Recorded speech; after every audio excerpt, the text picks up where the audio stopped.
Ada seorang gadis cantik namun gak jelita dan dia merupakan siswi SMA Jepang yang bernama Giko. Di pagi itu, Giko sangat bersemangat untuk pergi ke sekolahnya. Namun di tengah perjalanan, Giko terhenti karena tanpa disengaja dia menabrak siswi lain yang tiba-tiba muncul. Tak lama kemudian muncul dua siswa lain yang berpenampilan cukup aneh. Yang wanita mukanya pakai topeng ala-ala Mad Max gitulah. Sedangkan yang pria terlihat seperti zombie dengan membawa stick baseball, sementara wanita yang ditabrak Giko sebelumnya telah bangkit kembali seperti zombie. Dan dua orang ini mengatakan kepada Giko bahwa Giko telah mengacaukan penyergapannya.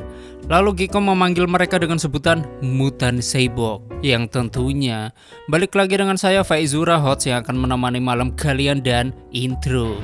Picture this, I'm a bag of dicks, put me to your lips, I am sick, I will punch a baby bear in his shit, give me lip, I'ma send you to the yard, get a stick, make a switch, I can end the conversation real quick, I am crack, I ain't lying, keep it lying. Selamat datang di channel Zuhara Fartin dan selamat menonton. Kemudian ketiga mutan itu akhirnya bersiap untuk menyerang Giko.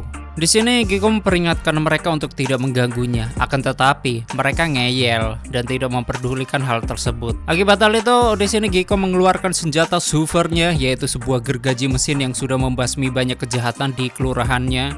Lalu gergaji mesin itu Giko ayunkan untuk memotong satu persatu bagian tubuh mereka semua. Namun salah satu mutan yang badannya sudah terpotong-potong, ternyata dia masih bisa berbicara.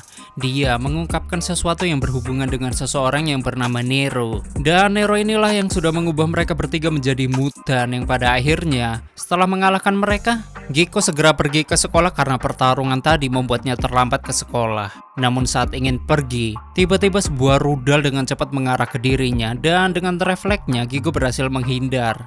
Yang ternyata yang menyerang Giko adalah mutan lain yang bernama Sayuri Bakutani.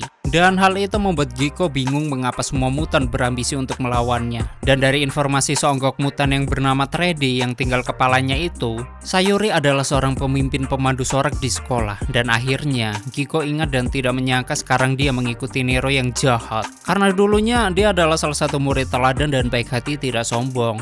Sayuri memberitahu alasannya kenapa dia sekarang memuja Nero. Karena hal itu disebabkan kekecewaannya kepada murid nakal yang sudah merusak nama baiknya di sekolah. Karena ulahnya tersebut, Sayuri dianggap oleh seluruh siswa SMA sebagai pemandu sorak cabul yang kelihatan semfaknya. Di saat kekecewaan yang memuncak, Nero datang memberi solusi kepada Sayuri. Dan akibat hal tersebut, Sayuri sekarang menjadi mutan Saibok. Sayuri terus menyerang Giko dengan peluru tembakan yang berasal dari badannya, sampai-sampai sebuah rudal bisa dikeluarkan dari lubang kebinasaannya.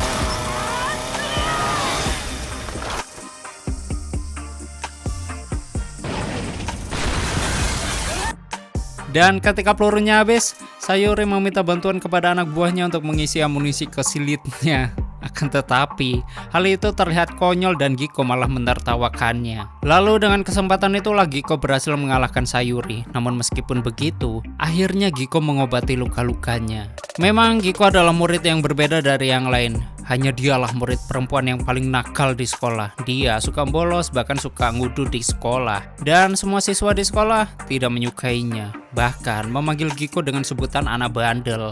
Mungkin karena hal itu juga dari kejadian ini beberapa siswa yang sudah menjadi Saibok, mereka berambisi untuk menyerang Giko. Akan tetapi walaupun begitu sebenarnya Giko orang yang baik kok. Kemudian Giko berpikir kenapa Nero telah berbuat seperti ini kepada beberapa siswa. Dan diperlihatkan flashback ketika Giko baru sampai di sekolah. Terlihat seorang guru yang bernama Tama memeriksa satu persatu murid yang baru datang. Namun Giko dengan santuinya membawa gergaji mesin ke sekolah. Buat apaan anjay? Datang ke sekolah bawa begituan? Ya aret atau rantai gitu kan masih mending, ya ini gergaji mesin cok. Mungkin di sana ekstrakurikulernya pembalakan liar kali ya.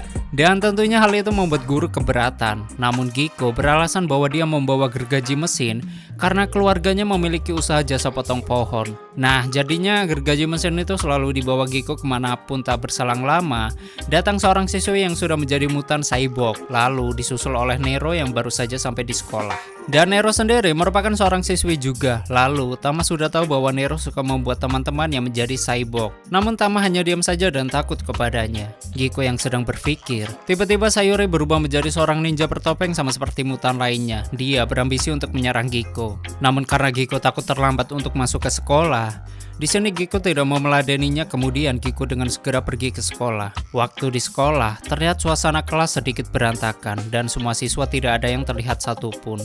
Di sini hanya Giko sendirian di dalam kelas. Kemudian Giko pergi ke ruang guru bertemu dengan salah satu guru yang tengah bersembunyi. Karena sekolah sekarang sudah menjadi kacau disebabkan oleh Nero, dan guru itu sepertinya sangat ketakutan. Giko meminta kewajibannya untuk bisa mengikuti ujian sekolah. Namun tiba-tiba muncul ninja bertopeng di hadapan Giko. Dia bernama Hanzo, dan tak lama kemudian muncul lagi dua orang ninja untuk mengepung Giko. Yang pada akhirnya, setelah melihat mereka, Giko dapat mengingatnya. Mereka adalah 3 orang yang ingin mengadakan ekskul ninja di sekolah. Sebelumnya, Giko pernah mengamati mereka ketika sedang berlatih di sekolah. Dan Hanzo dulunya adalah seorang wanita. Setiap kali Giko mengamati, ia selalu menertawakannya dan menganggap ekskul ninja adalah hal yang bodoh. Suatu hari, Nero datang kepada Hanzo untuk mewujudkan mimpinya. Dan sekarang, terwujudlah mereka bisa menjadi ninja sejati. Yang pada akhirnya, Giko bertarung melawan mereka bertiga.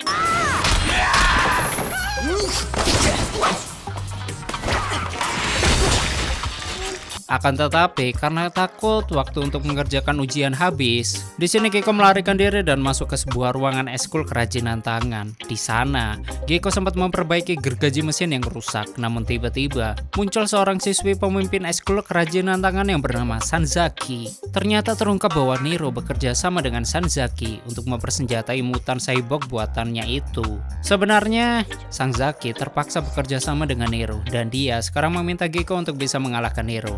Di sini, Sanzaki ingin membalas dendam kepada Nero karena teman-teman ekskulnya telah diubah menjadi mutan cyborg.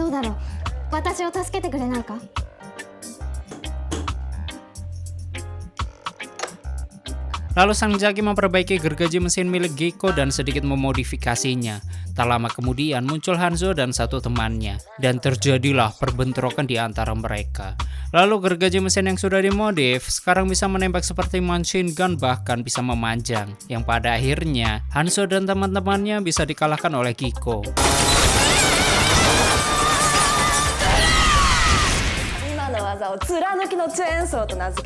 Hanzo yang sudah tidak berdaya, dia mengungkapkan kesalahannya terhadap Giko yang sudah membuat ekskul ninjanya dibubarkan. Itu sebabnya Hanzo selalu berusaha menyerang Giko. Namun Giko menjelaskan bahwa dia tertawa bukan atas dasar mengejek Hanzo dan teman-temannya, melainkan dia menertawakan kecanduan mereka terhadap sesuatu. Karena sesuatu yang berlebihan itu bisa terlihat bodoh di mata seseorang. Setelah menceramahi Hanzo, di sini Hanzo hanya bisa terdiam membilu.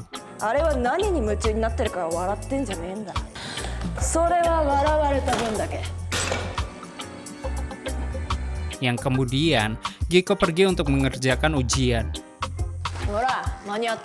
Setelah selesai, awalnya Giko ingin pulang dan tidak mau membantu Sanzaki. Namun setelah dipertimbangkan, akhirnya dia mau menghadapi Nero. Karena kalau tidak, semua murid di sekolah akan diubah menjadi mutan cyborg.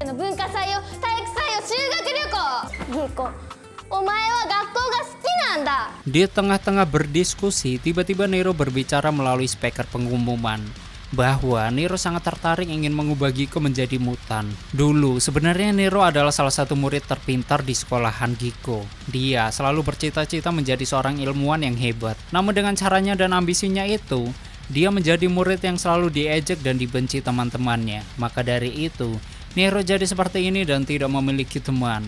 Setelah percobaannya berhasil, Nero mengubah banyak siswa menjadi mutan cyborg, dan hanya hal itu yang bisa membuat dendamnya terbalaskan.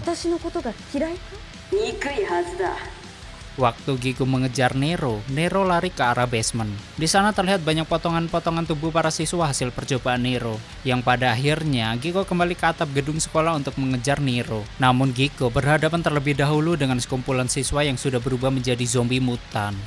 Dengan senjata andalannya, satu persatu zombie berhasil dikalahkan oleh Giko. Dan setelah berhasil mengalahkannya, Giko langsung segera ke atap gedung.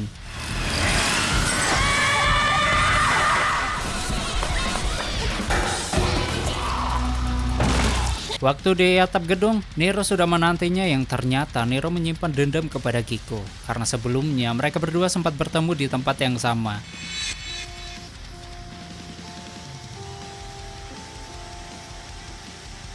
Di sini Giko mengajak Nero ngobrol dan menganggapnya sebagai teman. Tentu hal itu menyinggung perasaan Nero karena Nero sudah terbiasa tidak memiliki teman. Maka di sini Nero tidak suka dengan arti pertemanan, yang kemudian Nero mengeluarkan senjata buatannya, yaitu sebuah gergaji mesin yang dibuat oleh jiwa para siswa-siswa yang dipenuhi amarah dan murka. Lalu mereka berdua saling bertarung, namun di luar perkiraan, gergaji mesin Nero jauh lebih kuat sehingga membuat Gekko terluka dan senjatanya rusak. Di saat seperti itu, Gekko hampir terdesak, namun tiba-tiba Hanzo datang untuk membantunya. Hanzo berterima kasih kepada Gekko karena dia telah menyadarkan jiwanya, yang kemudian Gekko dan Hanzo bekerja sama untuk melawan Nero. Akan tetapi, Hanzo tewas saat dia melindungi Gekko.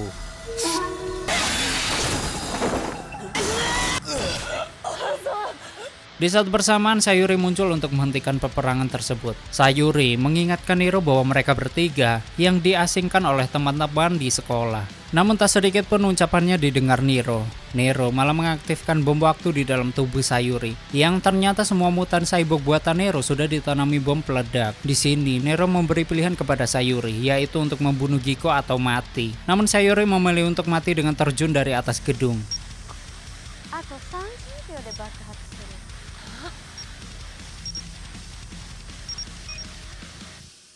Sedangkan Nero semakin terbawa suasana dan emosi. Dia menganggap semua teman-teman di sekolah adalah benda yang hanya bisa dimanfaatkan. Karena hal itu, tiba-tiba gergaji mesinnya berbalik mendukung Gekko dan menyukainya.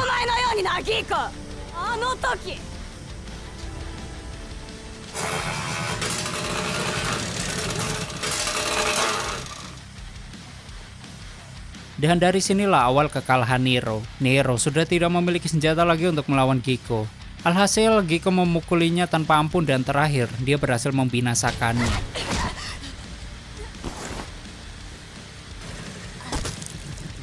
Setelah semua sudah selesai, Gekko segera pergi dengan membawa potongan lengan Sayuri dan meninggalkan Zaki yang baru sadar dari pingsannya. Waktu di depan sekolah, Gekko sudah dijemput oleh kakaknya. Di sini Gekko berharap dengan ujian sekolah yang sudah dikerjakannya, dia bisa berhasil lulus. Lalu melanjutkan ke perguruan tinggi yang kemudian mereka pun pulang dan tamat. Tak ada puisi yang bisa mewakili, tak ada jalan yang tak bisa kau lewati. Langkah demi Oke, seperti itulah story filmnya, dan bagaimanakah menurut kalian dengan film ini? Silahkan berdebat. Dan bagi kalian yang ingin filmnya di storyin, silahkan tulis di komentar. Terima kasih udah nyimak video ini sampai habis.